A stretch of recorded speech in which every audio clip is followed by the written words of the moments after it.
প্রিয় চকরিয়াবাসী, দল মত নির্বিশেষে কোরআনের এই অনুষ্ঠানে রমজানুল মোবারকে নাজাতের এই অধ্যায়ে শবে কদর তালাশ করার উদ্দেশ্যে আমরা আজ রাত জেগে আছি। শুধু 27 রমজানি শবে কদর এটা নবী বলেননি, শেষের 10 দিনের বেজোড় যে কোনো একদিন হয়ে যেতে পারে। সুতরাং উদ্দেশ্য নিয়ে আমরা যেহেতু আজকে রাত জেগে আছি, আমাদের সারা রাত যেন জেগে থাকা ইবাদত হিসাবে আল্লাহ গণ্য করে নেয়। শরীর সুস্থ রেখে মন মানসিকতা ইসলামের দিকে মনোনিবেশ করে যে আল্লাহ আমাদেরকে নিয়ে আসলেন এখানে, খুশি হয়ে বলেন আলহামদুলিল্লাহ। যদিও আমি এত রাত জাগার পক্ষে না, কিন্তু রমজানের শেষের 10 দিন আর মদিনার যে দৃশ্য দেখে আসলাম এই 14-15 দিনে, আল্লাহ রাব্বুল আলামিন, আমি আবার দোয়া করছি আল্লাহ কক্সবাজার চকরিয়াকে যেন মদিনাতুল মুনাওয়ারার সাথে কবুল করেন। সত্যি একটা জান্নাতের পরিবেশ মনে হচ্ছিল এই 14 দিনে। কোনো ভয় নেই, কোনো চিন্তা নেই মানুষের। রাত দিন 24 ঘন্টা, রাত 2টা-3টায় মহিলারা মসজিদে আসতেছে বিনা ভয়ে, কোনো ভয় নেই, শুধু আল্লাহর ভয় ছাড়া। চিন্তাই নেই, ডাকাতি নেই, চুরি নেই, কোনো ভয় মানুষের ভেতরে নেই। ওই রকম দৃশ্য আজকে অন্তত এই কয়েক কিলোমিটার মনে হচ্ছে। এই চকরিয়া বাজারের আশপাশে এই দৃশ্যটা, এটা যদি সারা বাংলাদেশের দৃশ্য হয়, এইটাই আমাদের কাছে মিনি জান্নাত, এটাই দরকার। যিনি দায়িত্বে আছেন আমাদের জননী প্রধানমন্ত্রী শেখ হাসিনা, তার থেকে শুরু করে যারা দেশে এবং দেশের দায়িত্ব পালন করছে, তারাও এইটা চায় যে সারা বাংলাদেশ যেন অন্তত এই যে মদিনাতুল মুনাওয়ারার মতো রাখছে এরকম দৃশ্য তৈরি হয়ে যায়। টেকনাফ থেকে ততলিয়া মানুষ যাবে, কোনো ভয় থাকবে না মনের ভেতরে, শুধু একটা ভয় থাকবে, আল্লাহর ভয়। এই দৃশ্য আমরা বাংলাদেশে তৈরি করতে চাই না। যে আল্লাহ আমাদেরকে নিয়ে এসেছেন, সত্যি করে বলেন তো আলহামদুলিল্লাহ। লাইন শাকারতুম লাযিদান্নাকুম। নিয়ামতের শুকরিয়া আদায় করো, আমি আল্লাহ বাড়িয়ে দেব। নিয়ামতের শুকরিয়া কি করে আদায় করা লাগে? তাফসিরে পড়েছি 3টা বিষয় থাকতে হবে কেউ যদি কোনো নিয়ামতের শুকরিয়া আদায় করতে চায়। এখানে আলেমরা আছে, এই জন্য বলছি। সূরা ইব্রাহিমের 7 নম্বর আয়াত এটা।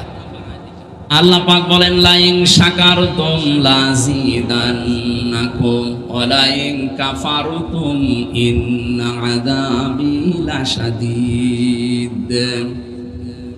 লামে তাকিদ নুনে সাকিলা। খুব গুরুত্ব দিয়ে আল্লাহ এই কথাটা আমাদেরকে শোনাচ্ছেন, যদি আমার শুকরিয়া আদায় করো আমি আল্লাহ ওই নিয়ামত আরো বাড়িয়ে দেব। ফি জিলালিল কোরআনে সৈয়দ কুতুব রহমাতুল্লাহ আলাইহি তাফসিরে লিখেছেন, কেউ যদি শুকরিয়া আদায় করতে চায় 1 নম্বরে মাধ্যম তাকে বলা লাগবে মুখ দিয়ে যে হ্যাঁ এটা আমার নিয়ামত। আজকের এই দিনে গত বছরে কত মানুষ এখানে ছিল, 3য়তম চলছে যেহেতু গত বছর হয়েছে। আজকে ওই মানুষগুলো এখানে আর বসে নেই, ওরা সব মাটির নিচে চলে গেছে। আমরা যারা বসে আছি, আগামী বছর যদি এখানে অনুষ্ঠানটা হয় সবাই এখানে থাকবে না, অনেকেই মাটির নিচে যাবে। সুতরাং যে আল্লাহ এখনো পর্যন্ত আমাদেরকে কোরআনে কারিমের মতো বিশাল নিয়ামত দিয়ে বাঁচিয়ে রেখেছেন, এটা মুখ দিয়ে বলেন যে হ্যাঁ এটা আমার জীবনের নিয়ামত। এটা নিয়ামত না? এখানে আসা বসা, শ্বাস প্রশ্বাসে নিঃশ্বাসে আপনার নেকি হচ্ছে। পৃথিবীতে এমন কোনো অনুষ্ঠান নেই যেখানে গেলেই নেকি হয়। এই অনুষ্ঠানে আসলে নেকি হবে এই কারণে, কারণ এখানে কোরআন আছে। কি আছে? 2 নম্বরে আপনাকে মনের ভেতরে একটা অনির্বচন সুখ আপনাকে আল্লাহ দান করবে। শব্দটা খুব মারাত্মক শব্দ, তাফসিরে পড়েছি। একটা অনির্বচন সুখ আপনি পাবেন, যেটা টাকা দিয়ে কিনতে পাওয়া যায় না। আল্লাহ নিজের পক্ষ থেকে সালাম নামের খাতিরে দান করেন। আমাদের মনের ভেতরে যদি ওই আনন্দটা আপনি পান, একটা অনির্বচন সুখ, একটা আবেশ, আপনাকে একটা বাতাস দিয়ে আল্লাহ শান্তি দান করবে। আমি জানি এখানে যারা আছে তারা ওটা এখন পাচ্ছে। 3 নম্বরে এখানে যে কথাগুলো মানুষ শুনবে এগুলো তার প্র্যাকটিক্যাল লাইফে সেট করার মাধ্যমে আল্লাহকে দেখাবে।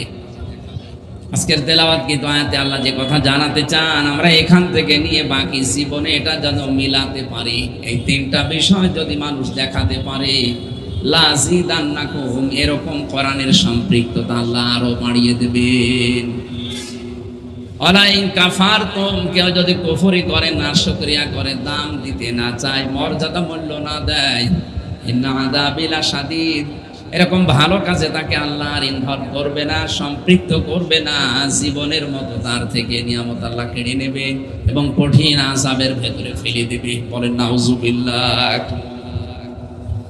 সুতরাং এই নিয়ামত পেয়ে আমরা খুশি। আর একবার বলেন আলহামদুলিল্লাহ।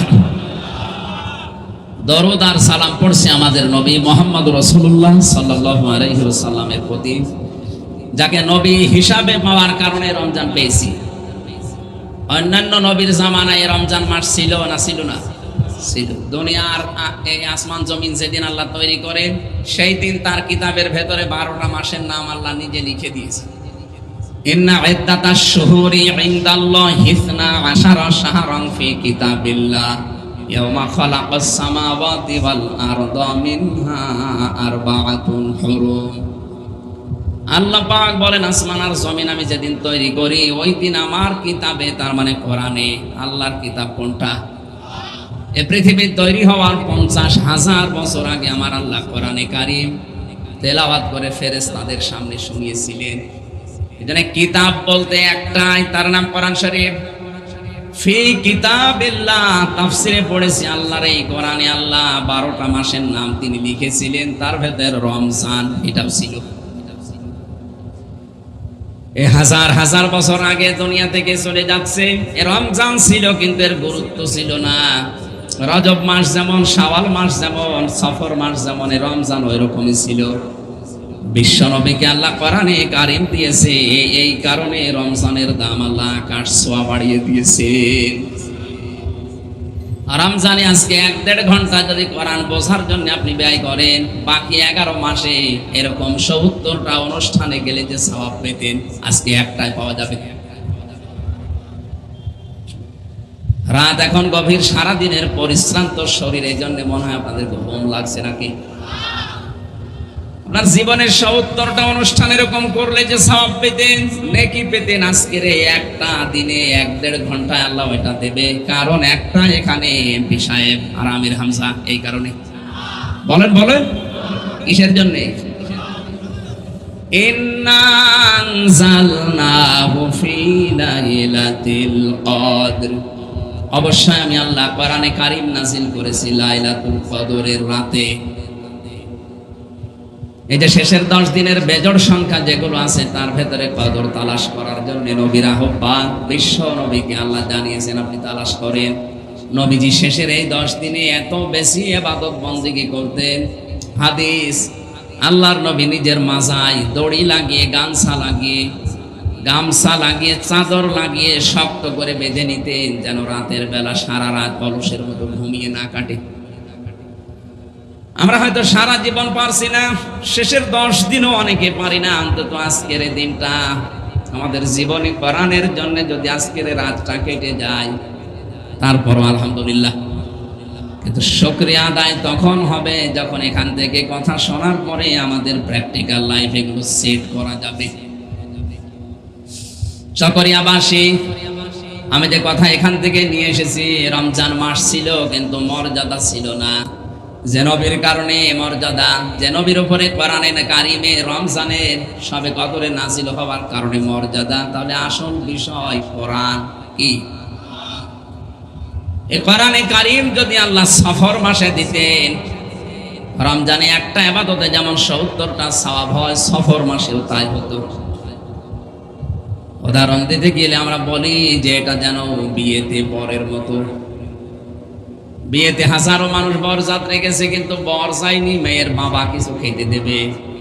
বলেন, আজকের এই ময়দানে কোরআনে কারীম থাকার কারণে আল্লাহ এত বেশি মর্যাদা বাড়িয়েছে। চিন্তা করেন, 70 বার সুবহানাল্লাহ বললে যা হতো এর আগের মাসে, আজকের এই দিনে একবার বললে সেই সওয়াব আপনি পেয়ে যাচ্ছেন। এজন্য যাকাতের হিসাব যারা করেন রমজানে করবেন, 70 গুণ সওয়াব আপনি বেশি পেয়ে যাবেন। যদিও দেওয়াই লাগে, একটা থেকে যদি 70 গুণ হয়, লস আছে আমাদের। দুনিয়াতে নেকির কাজ, ভালো কাজ যার যত বেশি হবে, কিয়ামতের ময়দানে তার মর্যাদা আল্লাহ তত বেশি বাড়িয়ে দেবে। মুসলমান ভাইরা, আল্লাহ কিন্তু বেশি বেশি কাজ চাননি, আল্লাহ চেয়েছেন ভালো কাজ। আল্লাযী খালাকাল মাউতা ওয়াল হায়াতা লিয়াবলুয়াকুম আইয়ুকুম আহসানু আমালা। আমি তোমাদের মওত আর হায়াত তৈরি করে দুনিয়ায় পাঠালাম কেন জানো? আমি চাই তোমাদের ভেতরে সব চাইতে ভালো কাজ কে করে আসতে পারো। আল্লাহ পাক যদি বললেন ভালো কাজ করে থেকে যেতে পারো, তাহলে আয়াত আমি পড়তাম না। যেহেতু লিয়াবলুয়াকুম আইয়ুকুম আহসানু আমালা দিয়ে আল্লাহ জানিয়েছেন ভালো কাজ করে কি আসতে পারো আমার কাছে, আয়াত দ্বারা বোঝা যায় দুনিয়ায় আপনি যত উপরে ওঠেন না কেন মাস্ট বি আপনাকে আল্লাহর কাছে যাওয়াই লাগবে। ওখানে যাওয়ার আগে যেন ভালো কাজ আপনি করতে পারেন। ভালো কাজ কি?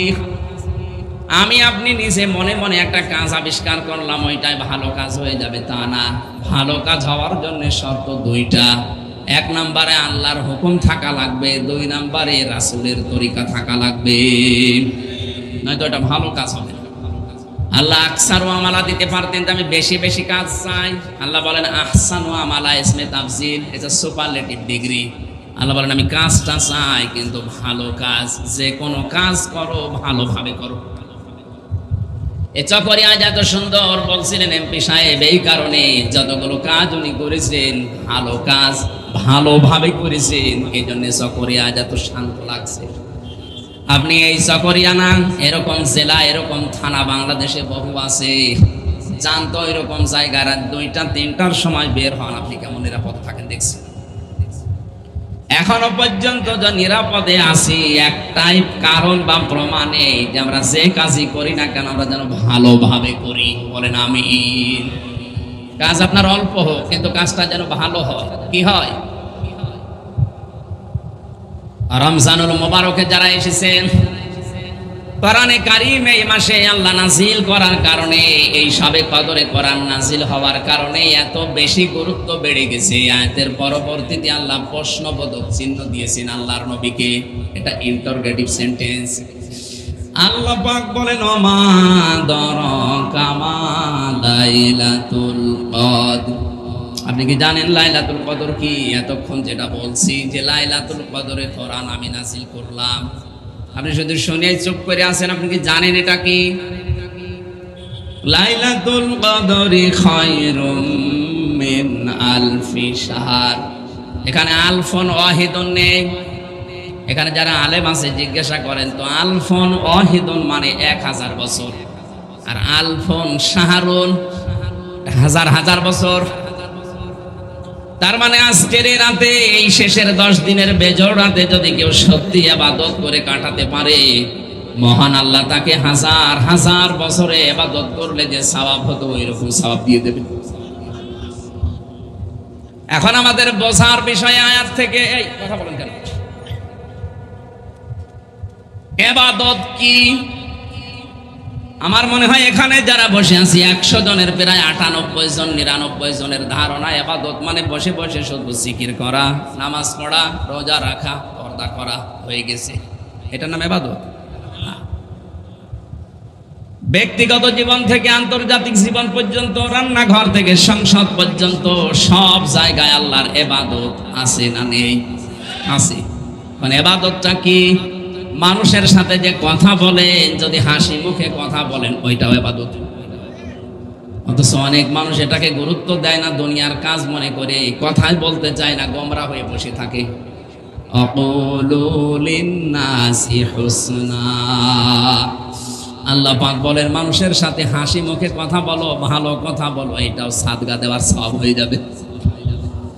ব্যক্তিগত জীবনের ইবাদতকে মানুষের সাথে ভালোভাবে ব্যবহার করা, হাসি মুখে কথা বলা, এটা ইবাদত। এটা কি ইবাদত? আমাদের জীবনে অনেকের নেই। অনেকে গোমরা হয়ে তো থাকে এই দুনিয়ার কোনো ছোটখাটো বিষয় নিয়ে ও মুসলমানদের সাথে মনোমালিন্য করে কথা বন্ধ করে দেয়। এটা যে রেকর্ড হচ্ছে তামাম পৃথিবীতে কালকেই ছড়িয়ে যাবে। সবাইকে উদ্দেশ্য করে বলছি, পৃথিবীর কোনো ছোটখাটো জিনিস নিয়ে যেন আপনি মন খারাপ করে কোনো মুসলমানের সাথে কথা বন্ধ করে থাকবেন না। 3 দিন যদি পার হয়ে আপনার মরণ হয়ে যায়, আপনি কিন্তু বেঈমান হয়ে জাহান্নামে যাওয়া লাগবে। অথচ সেখানে কত মানুষ আছে 3 দিন না, 3 বছর না, 30 বছরও ওই মুরগিতে ধান খেয়েছে, এই নিয়ে কথা বন্ধ করে দিয়েছে। এরকম মানুষ নেই দেশে? যেহেতু এটা ইবাদত, এই মুহূর্তেই মনোমালিন্য মিলিয়ে ফেলেন। আল্লাহর নবী বলেন যাদের কথা বন্ধ হয়ে গেছে, প্রথম যে লোকটা সালাম দিয়ে কথা আরম্ভ করবে, এই লোকটা আমার আল্লাহর কাছে সবচাইতে বেশি প্রিয় হয়ে যাবে। আমাদের যাদের এই অভ্যাসটা খারাপ হয়ে গেছে, কিছু হলেই কথা বন্ধ করে দেয়, এখনই মনোমালিন্য মিটিয়ে ফেলবেন। যদি আগে থেকে উদ্যোগ নিয়ে কাজটা করতে পারেন, আপনি আল্লাহর কাছে প্রিয় হয়ে যাবেন। ইবাদত 2 নম্বরে আমরা বুঝি না। ব্যক্তিগত জীবনের ইবাদতের পরে মানুষের ইবাদত শুরু হয় সামাজিক জীবনে। কোন জায়গায়? পারিবারিক জীবনে ইবাদত আছে, সামাজিক জীবনে ইবাদত আছে, রাজনৈতিক জীবনে ইবাদত আছে, অর্থনৈতিক জীবনে ইবাদত আছে, সামাজিক জীবনে ইবাদত আছে, সাংস্কৃতিক জীবনে ইবাদত আছে, ধর্মীয় জীবনে ইবাদত আছে, আন্তর্জাতিক জীবনে ইবাদত আছে। সব জায়গায় আল্লাহ ইবাদত সেট করে রেখেছেন। আমরা আসলে ইবাদতই মনে করি শুধু রাতে সুবহানাল্লাহ আলহামদুলিল্লাহ 2 রাকাত নামাজ না। এসবে কদর এসেছে আপনাকে ইবাদত। আপনি যদি ইবাদত বুঝে বুঝে করতে পারেন, তাহলে 1000 বছর না, হাজার হাজার বছরের চাইতে বেশি নেকি পাবেন। আমরা হাদিস থেকে শুনি, হযরত ওমর বেশি দিন দুনিয়ায় বেঁচেছিলেন তা না, কিন্তু তার ইবাদতটা এমন পর্যায়ে পৌঁছিয়েছে। খুব ভালো করে শুনেন, ইবাদত সম্পর্কে যে ভুল ধারণাগুলো আছে, আজকের রাতে ইবাদত করলে হাজার হাজার বছরের চাইতে বেশি নেকি পাওয়া যায়, ইবাদতই তো বুঝি না। হযরত ওমর সম্পর্কে নবীজি বলেছিলেন, আকাশের যে তারকা দেখতে পাও, কেউ যদি গণনা আরম্ভ করে, হয়তো একদিন 1টা 2টা 3টা করে গণনা করে শেষ করে ফেলবে। কিন্তু হযরত ওমর মুসলমান হওয়ার পরে যে ইবাদত করেছে, যত নেকির কাজ করেছে, তাম দুনিয়ার মানুষ মিলে গণনা করলে ওমরের নেকি শেষ হবে না। কি করেছিলেন তিনি ছোট জীবনে? 26 বছর বয়সে মুসলমান হলেন।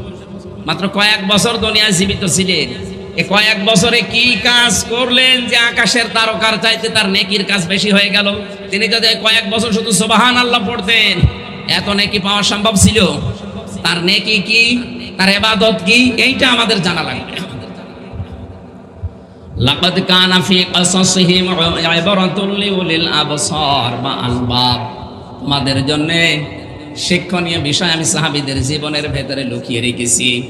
এইজন্য সাহাবায়ে কেরাম রিদওয়ানুল্লাহি তাআলা আলাইহিম আজমাইন যেভাবে ইবাদত বুঝেছিলেন এবং করেছিলেন, আমরা যদি আমাদের এই ছোট্ট জীবনটায় ওই ইবাদত ওইভাবে করতে পারি, কসম আল্লাহর, হয়তো সাহাবীদের বরাবর সম্ভব না, কিন্তু কিয়ামতে সাহাবীদের সাথে হাসর করা সম্ভব। হযরত ওমর ইবাদত বুঝেছিলেন। এই ভালোভাবে শুনবেন, আপনি আমি ইবাদত কি বুঝি আর উনি কি বুঝেছিলেন? খলিফাতুল মুসলিমিন, আমিরুল মুমিনিন, রাতের বেলা তিনি বেশিরভাগ সময় ঘুমাতেন না, ইবাদতে কাটাতেন। ইবাদতটা কি তার?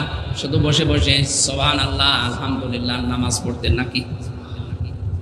গভীর রজনীতে বের হয়ে দেখলেন একটা লোক বাড়ির ভেতরে প্রবেশ করে, মরুভূমি, আর বের হয়ে যায়, আবার প্রবেশ করে, বের হয়ে যায়। তার হাত চেপে ধরলেন, এই বেটা কে তুমি?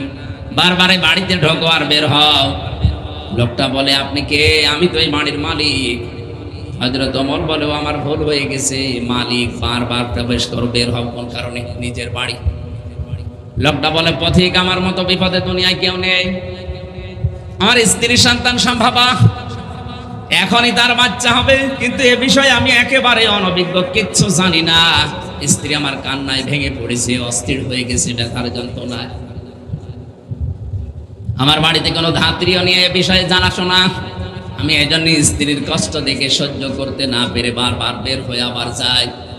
হযরত ওমর বলেন, আমার মাথায় যেন বাজ পড়েছে, আমার এলাকায়, আমার দেশে এরকম বিপদে আছে। তিনি দৌড় দিয়ে বাড়িতে গেলেন, স্ত্রীকে ডাক দিয়ে বলেন, আব্দুল্লাহর মা, আল্লাহ জান্নাত বিক্রি করছে, যদি কিনতে চাও তাড়াতাড়ি আমার সাথে দৌড়াও।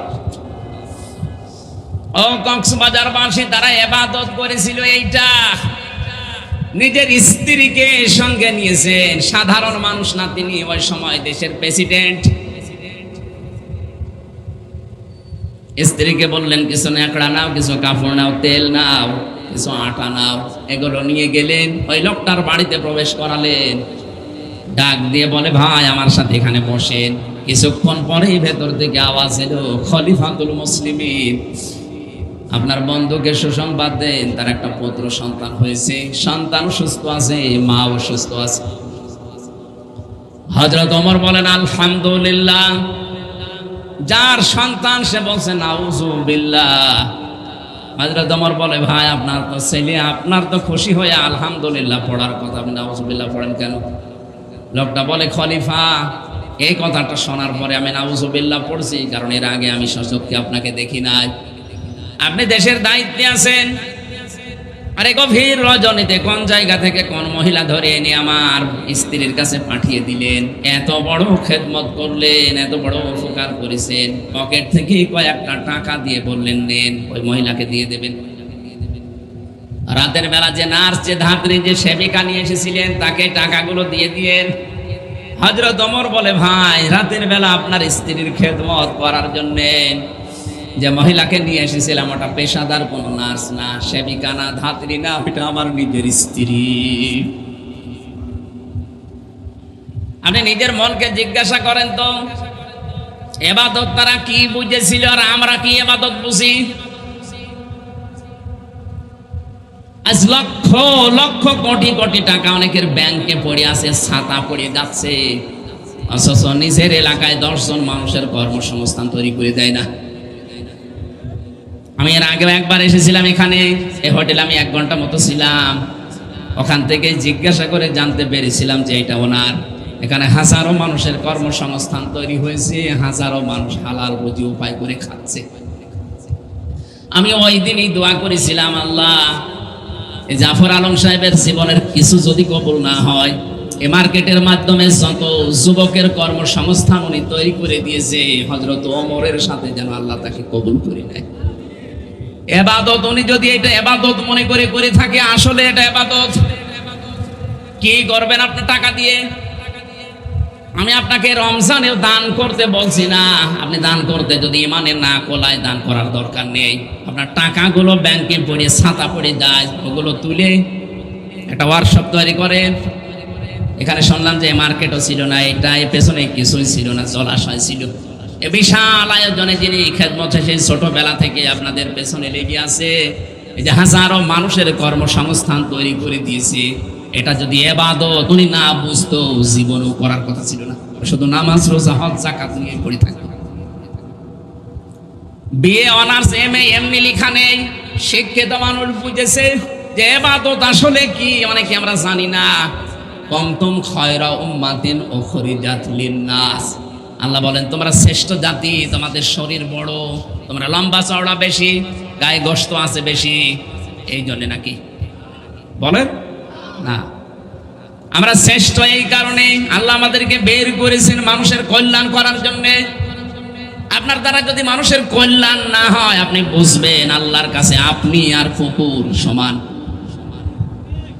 আমি একটা সত্য কথা বলছি, এবার রাগ হচ্ছে। কিয়ামতের দিন মুসলমান দাবি করার পরে 4 প্রকার মানুষ জাহান্নামে যাবে। কি দাবি করার পর? আরো জোরে বলেন বলেন। মুসলমান দাবি করার পরও 4 প্রকার মানুষকে আল্লাহ জাহান্নামে দেবে। তার 1 নম্বরে যারা মুসলমান দাবি করে কিন্তু নামাজ পড়ে না, সে যে দলের লোক হোক জাহান্নামে যাবে। আপনি লিখে নিন, সূরা মুদ্দাসসিরে আছে। ফেরেশতা জিজ্ঞাসা করবে, যিনি দারওয়ান আছে, মালিক ফেরেশতা জাহান্নামের গেটে, জাহান্নামী মানুষদেরকে বলবে আপনি জাহান্নামে আসলেন কেন? মা সালাকাকুম ফি সাকার ক্বালু লাম নাকু মিনাল মুসাল্লিন। বলবে আপনি জাহান্নামে এসেছেন কেন? আপনার নাম, এই যে তালিকা আল্লাহ আমাকে দিয়েছে, নামটা দেখেই তো মুসলমান মনে হয়। আপনি তো মুসলমান, নিজেও দাবি করছেন, জাহান্নামে আসলেন কেন? যত মানুষ জাহান্নামে গেছে, এক বাক্যে তারা জবাব দেবে লাম নাকু মিনাল মুসাল্লিন, দুনিয়ায় নামাজ পড়তাম না, এই কারণে আল্লাহ জাহান্নামে দিয়েছে। কক্সবাজারবাসী ভালো করে এখানে জবাব দেবেন। কোন হিন্দু কি বলবে আমি নামাজ পড়তাম না? এই কথা বলেন এখানে। কোন খ্রিস্টান বলবে, কোন বৌদ্ধ, কোন ইহুদি, কারণ ওরা নামাজ, ওদের নামাজ নেই। এ কথা বলতে পারে তাহলে কারা? যারা মুসলমান দাবি করে নামাজ পড়ে না। এই জন্য আল্লাহর ফতোয়াটা বিশ্বাস করে আজকে থেকে জীবনে কাজে লাগাবেন। আপনি রাজনৈতিকভাবে কোন দল করেন আমি জানি না, কিন্তু মুসলমান দাবি করে যদি নামাজ না পড়ে ডাইরেক্ট আপনি জাহান্নামী। এই কথা বুঝতেছে?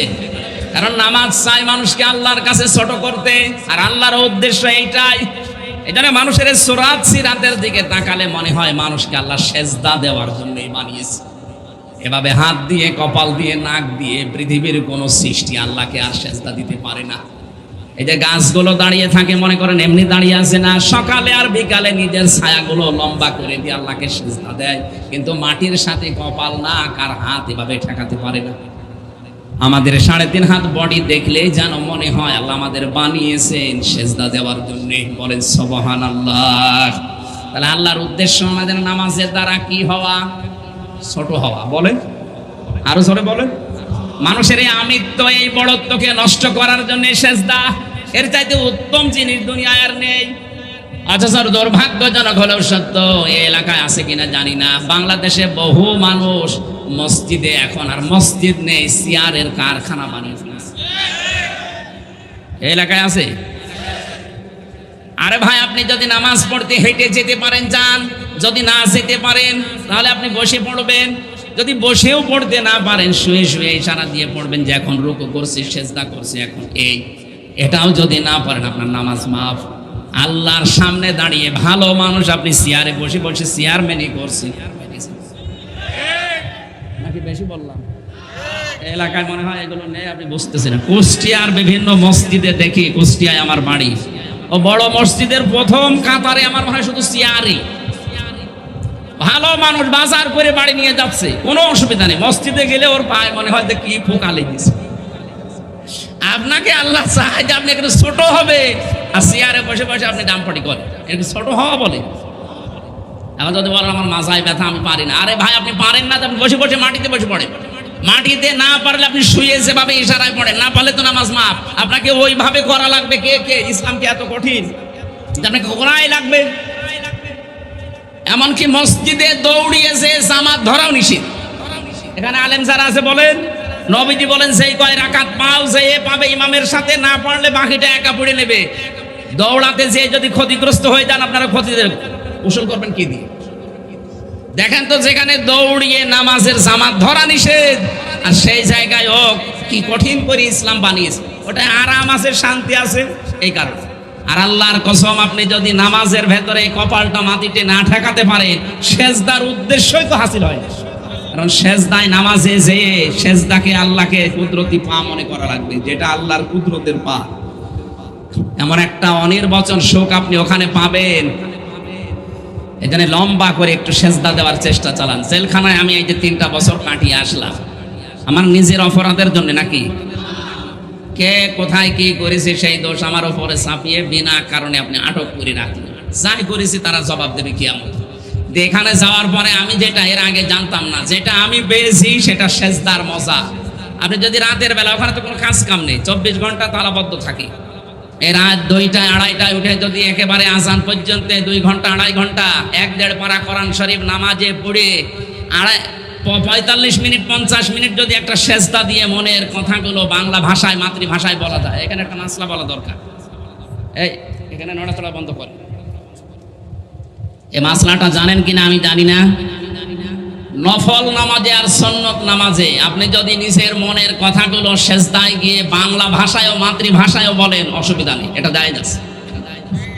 যেহেতু আমাদের ভাষা আরবি না, আমরা মাতৃভাষা আরবি, আমরা বুঝি না কি বলি, এই জন্য আপনি বাংলায় দোয়া করবেন যে আল্লাহ আমার এই অসুবিধা আছে, আমি সেজদায় পড়ে বলছি। কারণ সেজদায় গেলে আল্লাহর মাঝে আর বান্দার মাঝে কোনো পার্থক্য থাকে না, একেবারে কাছাকাছি হয়ে যায়। সাহাবী প্রশ্ন করলেন, হে নবী, বান্দা কখন আল্লাহর নিকটবর্তী হয়? বিশ্ব নবী বলেন, মানুষ যখন সেজদায় চলে যায় তখন আল্লাহ আর বান্দার মাঝে কোনো ফারাক থাকে না। তাহলে ওই জায়গায় যদি আপনি আরবিতে যে কথা বলতেও না পারেন, আপনি বাংলায় বলেন যে আমার ব্যবসার এই জিনিস সমস্যা হচ্ছে, আল্লাহ তুমি দান করো, আমার জীবনের এই অপরাধের জন্য আমার এখন আফসোস হচ্ছে, আল্লাহ তুমি এটা আমারে ক্ষমা করে দাও। যদি চোখের পানি নিয়ে, আবেগ নিয়ে কথাগুলো বলতে পারেন, একটা আলাদা সুখ আপনি পাবেন। সেজদার যে মজা, এটা আমরা আসলে অনেকে জানি না, এই জন্য সেজদা দিতে চাই না।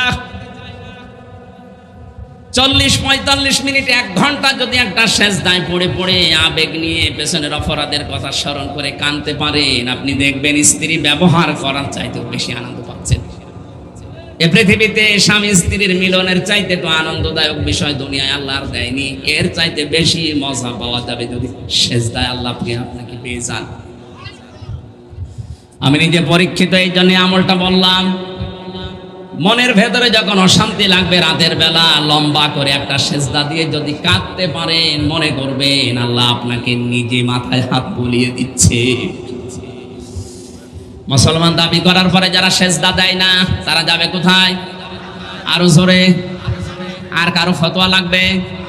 2 নম্বরে ওলাম না কোন তিমুল মিসকিন, যারা এতিম মিসকিনদের খাবার দেয় না, দারিদ্র মুক্ত সমাজের জন্য যারা কাজ করে না, এরা মুসলমান দাবি করলে জাহান্নামে যাবে।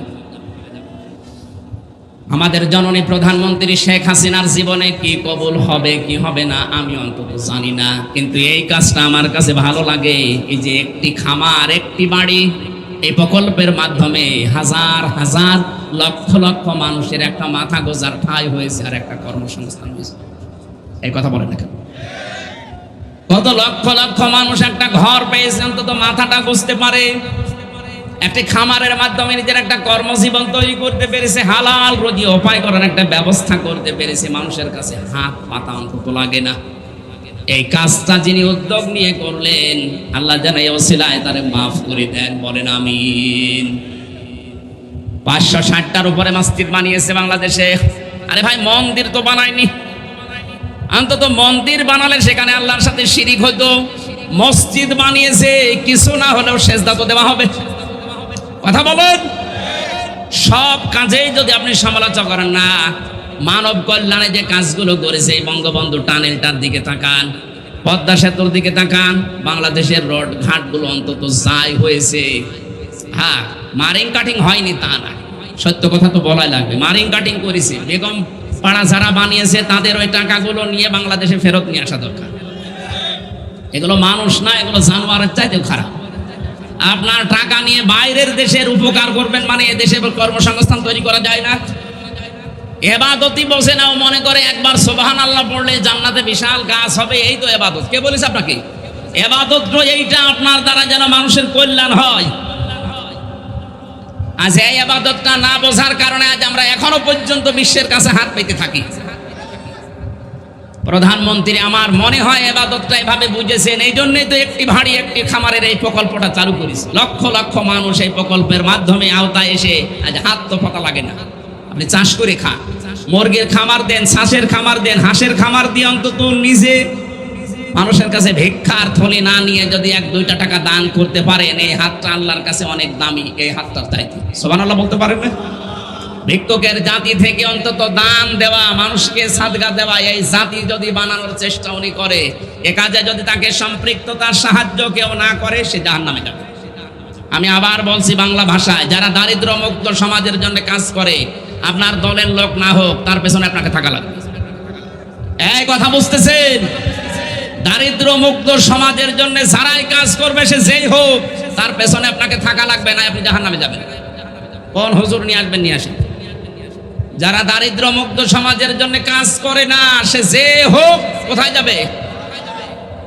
3 নম্বরে মুসলমান দাবি করে জাহান্নামে যাবে তারা, ওয়া কুন্না নাখুদু মা'আল খায়দিন, যারা সমালোচনা করে, যারা পেছনে মানুষের কথা লাগালাগি করে, তালাতালি করে, এর কথা ওর কাছে লাগায়। এলাকায় মনে হয় আয়াত বলা ঠিক হচ্ছে। এই আয়াত এলাকায় আছে। এটা কত বড় অপরাধ হয়তো আপনি টের পাচ্ছেন না। এই যে তালাতালি করা, এর কথা ওর কাছে লাগিয়ে মানুষের সম্পর্ক যারা নষ্ট করে দেয়, এরকম লোক যদি এলাকায় থাকে, ওই এলাকার মানুষের দোয়া কবুল করা আল্লাহ বন্ধ করে দেয়। মুসা নবীর জামানা একবার বৃষ্টি বন্ধ হয়ে গিয়েছিল, চাটিয়াল ময়দানে উম্মতদেরকে নিয়ে তিনি দোয়া করলেন, আল্লাহ তুমি বৃষ্টি নাজিল করো। আল্লাহ বলেন না, বৃষ্টি হবে না। মুসা নবীর মতো এত বড় পাওয়ারফুল নবী উম্মতদেরকে নিয়ে 3 বার মোনাজাত করে আল্লাহ হাত ফেরত দিয়ে দিলেন। তিনি রাগী নবী ছিলেন, রেগে গেছেন। ডাক দিয়ে বলে, মালিক এগুলো নয়, আমার উম্মত, আমার মায়া লাগছে। তোমার তো বান্দা, তোমার মায়া লাগে না? আল্লাহ বলেন, মায়া লাগে, কিন্তু বৃষ্টি দেবো না। না, বৃষ্টি দেওয়াই লাগবে। আল্লাহ পাক এবার জবাব দিয়েছেন, মুসা বৃষ্টি দিতে পারি আমি এখনই, কিন্তু তুমি যাদেরকে নিয়ে দোয়া করছিলে ওর ভেতরে নামিমা তালাতালি করা একজন লোক আছে, ওই লোকটা যতক্ষণ বের হয়ে না যাবে তুমি নবী মুসা দোয়া করলেও দোয়া কবুল হবে না, ফেরত যাবে। হযরতে মুসা বলে, রব্বুল আলামিন তুমি শুধু ওই লোকটার নাম বলো, দেখো কি করি। আল্লাহ পাক বলেন, না, আমি নিজেই নাম ধরে গীবত করতে নিষেধ করি, আর আজকে এখন আমি নাম বলবা তুমি অপমান করবা, হবে না। মুসা নবী বলে, আল্লাহ আমি তো মানুষের মনের খবর জানি না, তুমি যদি নাম না বলো আমি কি করে তাকে বের করব। আল্লাহ বলেন, তওবা করো। তুমি যদি তাওবার ঘোষণা দাও, ওরা যদি তাওবা করে, আর তাওবা যদি মানুষ মন থেকে করে সে বেগুনা ব্যক্তির মতো হয়ে যায়। আজকে রমজানুল মুবারকের এই শেষের 10 দিনের এই গুরুত্বপূর্ণ সময়ে সেহরির এই অনুষ্ঠানে আমরা যদি আজকে তাওবা করে ফেলতে পারি, জীবনের অপরাধগুলো আল্লাহ মাফ করে জায়গাটা নেকি দিয়ে ভরাট করে দেবেন। শিক্ষিত মানুষদেরকে বলছি, তাওবা আর ইস্তেগফার এই দুইটা জিনিস কিন্তু এক না। আলেম যারা আছেন, তাওবা আর ইস্তেগফার এ শব্দ দুইটা আলাদা। ইস্তেগফার সব সময় করা যায়, আস্তাগফিরুল্লাহ আস্তাগফিরুল্লাহ, কিন্তু তওবা সব সময় না। হ্যাঁ, সব সময় তওবা হবে, কিন্তু তওবা যদি মানুষ মন থেকে করে বড় বেনিফিট আছে। পেছনের অপরাধ আল্লাহ শুধু মাফ করে দেবে না, পুরা জায়গা যেটা ফাঁকা হয়ে গেছে নেকি দিয়ে আল্লাহ ভরাট করে দেবে। এখন তওবাটা কি? মুসা নবী আসলেন, উম্মতদেরকে বললেন তওবা করা লাগবে। সবাই রাজি হয়ে গেছে যে হ্যাঁ আমরা রাজি। বললেন না, তওবা যদি কেউ করতে চাও দুইটা শর্ত মানা লাগবে আর একটা সময় মেনটেন করা লাগবে। তওবার কয়টা জিনিস পেলাম? দুইটা শর্ত লাগবে তওবায়, আর একটা সময় মেনটেন করা লাগবে। কোরআনে কারিমে আল্লাহ আয়াতটা দিয়েছেন, ওয়ানিবু ইলা রাব্বিকুম ওয়াসলিমু লাহু মিন ক্বাবলি আইয়াতিয়াকুমুল আযাবু সুম্মা লা তুনসারুন। সূরা সমার 24 নম্বর পারার 3 নম্বর পৃষ্ঠার 12 নম্বর লাইনে 53 নম্বর আয়াতটা তাফসীরে ইবনে কাসির থেকে বলছি। আল্লাহ পাক বলেন, কেউ যদি আমি আল্লাহর দিকে ফিরে আসতে চাই একেবারে ফিরে আসা লাগবে। 2 নম্বরে আমার আল্লাহর বিধান যেখানে যেটাও জীবনে পাবে দুনিয়ার দিকে না তাকিয়ে নিঃস্বার্থভাবে মাথা নত করে দেবে। শর্ত পেলাম কয়টা? আরো জোরে। কেউ যদি আল্লাহর কাছে তাওবা করতে চায় 1 নম্বরে তাকে ফিরে আসা লাগবে আল্লাহর দিকে। শব্দটা শুনতে যত সহজ মনে হচ্ছে, প্র্যাকটিক্যাল লাইফে সেট করা অত সহজ না। তাওবা যদি কেউ করতে চায় আল্লাহর দিকে ফিরে আসবে। বিশ্বাস করেন, আল্লাহর দিকে ফিরে আসতে গেলে পৃথিবীর অনেক কিছু থেকে আপনাকে ছেড়ে চলে আসা লাগতে পারে। কথা বলেন। আপনি আল্লাহর দিকে ফিরে আসবেন, এমন সন্তান, এমন বউ, এমন সম্পদ আপনি রাখলেন যেগুলো এদিকে নেই, ওগুলো ছেড়ে দেওয়া লাগতে পারে। আল্লাহর বিধান এখন যেখানে যেটা পাবেন মরণের আগ দিন পর্যন্ত পুরাটা আপনি মাথা নত করে আত্মসমর্পণ সারেন্ডার করে ফেলবেন। এই দুইটা শব্দ শুনতে যত সহজ মনে হচ্ছে, মেনে নেওয়া অত সহজ।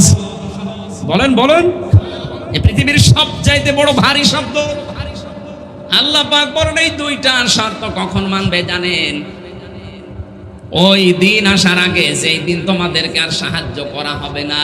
কক্সবাজারবাসী সবাই জানি আমাদের সাহায্য করা হবে না মরণের সময়। কখন? বলেন বলেন। আর মরণ তো আসবে 100 বছর পর। কখন? বসে আছেন আপনি, দাঁড়াবেন সে গ্যারান্টিও আপনার হাতে নেই। সুতরাং এখনই মরণ আসতে পারে, আর তাওবা করা লাগবে এখনই। কখন? আমরা এই মুহূর্তে আল্লাহর দিকে ফিরে আসতে রাজি আছি। যখন যে বিধান পাবো দুনিয়া একদিকে গেলেও না, আমি আল্লাহর বিধান মানবই। এই দুইটা শর্ত এই সময় যদি মেনটেন করতে পারে, আল্লাহ পাক বলেন, কুলিয়া ইবাদিয়াল্লাযীনা আসরাফু আলা আনফুসিহিম লা তাকনাতু মির রাহমাতিল্লাহ। হে নবী, আমার বান্দাদেরকে বলেন, জুলুম করে, নফসের উপরে জুলুম করে, অত্যাচার করে জীবনটা যারা নষ্ট করে ফেলেছো, শয়তানের ধোঁকায় দুনিয়ার তালে পড়ে জীবনটা শেষ হয়ে গেছে, নৈরাশ হয়ে যেও না আমি আল্লাহর রহমত থেকে। এখনো যদি ফিরে আসতে পারো, আমি আল্লাহ মাফ করে দেব। রমজানুল মোবারক যেহেতু মাসের মাপের মাস, এটা নবীজি জানিয়েছেন রমজান মাস পাওয়ার পরেও কোনো মানুষ যদি তার জীবনের অপরাধ মাফ করাতে না পারে, ওই লোকটা ধ্বংস হয়ে যাক। বলেন নাউজুবিল্লাহ। চাকরিয়াবাসী নবী যদি বলে ধ্বংস হয়ে যাক, এটা কবুল হতে দেরি হবে। সুতরাং আজকের রমজানে এই শেষের 10 দিনে জাহান্নাম থেকে নাজাতের পালা চলছে। এখন কাজকর্ম করে যারা জাহান্নাম ওয়াজিব বানিয়ে ফেলেছি, আজকে যেন আমরা মুক্ত হতে পারি। বলেন আমিন। মুক্ত হতে হলে কি করা লাগবে? তাওবা। আরো জোরে, জোর হইল না, আর একবার বলেন। তাওবা মানে আস্তাগফিরুল্লাহ। কি? আল্লাহর দিকে ফিরে আসবেন, আল্লাহর বিধান পেলে আত্মসমর্পণ করবেন। সময় কখন? এক্ষুনি। কখন? মুসা নবী এ কথা জানালেন উম্মতদেরকে। উম্মতেরা এ কথা জানার পরে ডাক দিয়ে বলে, আমরা রাজি আছি সবাই। তিনি বললেন, এখানে কিন্তু নামি মাতালাতালি করে একজন লোক আছে, সেই লোকটার কারণে আজকে দোয়া কবুল হচ্ছে না। কিন্তু কে আছে এটা আমি জানি না। আমি এখন সবাইকে নিয়ে তওবা করছি, সবাই এই নিয়মে তওবা করো। তওবা করার পরে যখন হাত তুললেন, সঙ্গে সঙ্গে বৃষ্টি নাযিল করে দিয়েছেন। ও চকরিয়াবাসী, কি বুঝলেন এই হাদিস থেকে? এই দোষে যারা দোষী আছেন, এই মুহূর্তে নিজের চরিত্রকে পাল্টাবেন। তালাতালি করে এর সাথে ওর কথা লাগিয়ে সম্পর্ক আপনি নষ্ট করে দিচ্ছেন, তাকে কালার বানিয়ে দিচ্ছেন লোকটার কাছে। মাঝখান থেকে আপনি নিজে আল্লাহর কাছে কালার হয়ে যাচ্ছেন। ওই লোকটা হয়তো 1 দিন 2 দিন 5 দিনে তার এই চরিত্রকে সংশোধন করে মানুষের কাছে প্রকাশ করে প্রচার করে ক্ষমা চেয়ে সে ভালো হয়ে যেতে পারে। কিন্তু আপনি তার জীবনে কালিমা দিয়ে দিলেন, নষ্ট করে দিলেন তার জীবনটাকে। কালিমা দিয়ে উল্টা পাল্টা কথা তার নামে লাগিয়ে আপনাকে মাফ পাওয়ার জন্য আপনার রাস্তা কই? আমি একটা কঠিন কথা বলছি। সূরা নিসা 5 নাম্বার পারা 15 নম্বর পৃষ্ঠা 12 নম্বর লাইনের 112 নম্বর আয়াত। এটা ওয়ানি মাইয়াকসিবে খাতিয়াতান আও ইসমান সুম্মা ইয়ারমি বিহি বারিআন ফাকাদ ইহতামালা বুহতান ওয়া ইসমাম মুবিনা। তোমাদের ভেতর অনেক মানুষ এমন আছে, নিজে অন্যায় করে আর এই অন্যায়টা একটা ভালো মানুষের উপরে চাপিয়ে তাকে কালার করে দেয়, নিজে ভালো সাজে। এ দোষ বাংলাদেশে নেই? আরো জোরে বলেন। কত মানুষের নামে আপনি মিথ্যা মামলা দিয়ে তার জীবনটা নষ্ট করে দিলেন, অথচ ওই লোকটা ওই সম্পর্কে কিছুই জানে না। নাকি এটা দেশে এখনো শুরু হয়নি? যারা এই জুলুমে আছেন তারা থামেন। আজ হাজারো মামলার আয়ু যারা এরা যে কি জবাব দেবে আল্লাহর কাছে, আমার তো বুঝে আসে না। যে বানিয়ে বানিয়ে একজনের নামে আপনি চার্জশিট তৈরি করে দিলেন, অথচ ওই কাজগুলো ওই লোকটা করে নাই। আপনার কারণে যদি ওই লোকটা বছরের পর বছরে জেলখানায় থেকে জীবন নষ্ট হয়, কিয়ামত পর্যন্ত আপনি সেজদা দিলেও আপনার সেজদা কবুল হবে না। এটা আমি বানালাম নাকি? সূরা নিসা। কোন সূরা? 5 নাম্বার পারা 15 নম্বর পৃষ্ঠার 12-13 নম্বর লাইনে আছে 112-13 নম্বর আয়াত। তাফসিরে ফি জিলালিল কোরআন, তাফসিরে হক্কানি, প্রায় 11 থেকে 12টা তাফসিরের মুফাসসির আয়াতের ব্যাপারে একমত। যারা নিজে অন্যায় করে একটা ভালো মানুষের উপরে দোষটা চাপিয়ে নিজে ভালো সাজে, ওরা যেন প্রকাশ্য পাপের বোঝা বহন করে নিয়ে বেড়ায়। এটা হয়তো এখন দেখা যাচ্ছে না, এই জন্য আমরা তাকে কিছু বলি না। আদম আলাইহিস সালামের জামানা এটা দেখা যেত, কেউ যদি কোরবানি দিত সঙ্গে সঙ্গে কবুল হতো না।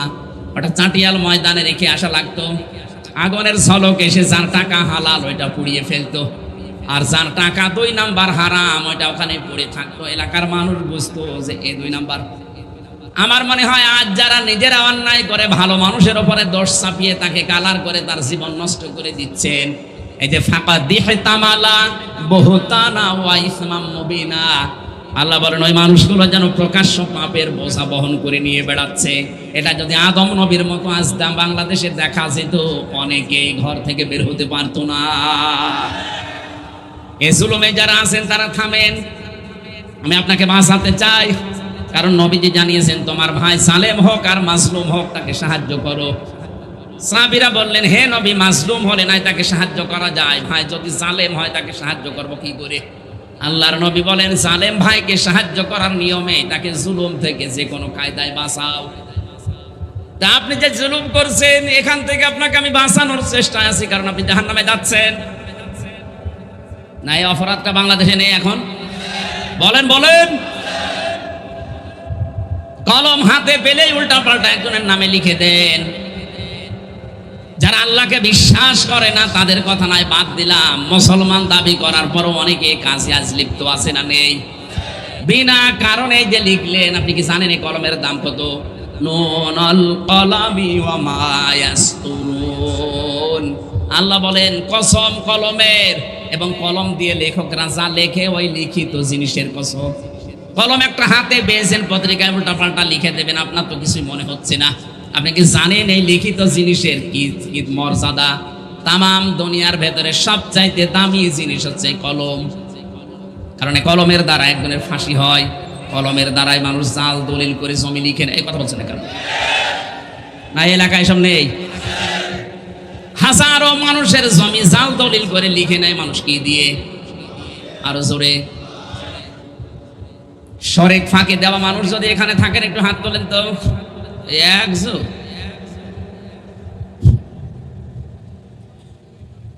যারা ভাইয়ের জমি, বোনের জমি,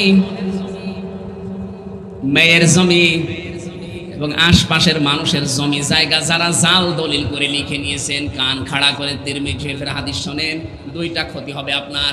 যেই দিন আপনি জমি লিখে নিয়েছেন, ফাঁকি দিয়েছেন শরিক, ওই দিন থেকে আপনি যতদিন বাঁচবেন কোনোদিন আপনার ইবাদত আর মাথার উপরে উঠবে না। ওটা তো আরো মারাত্মক। হ্যাঁ,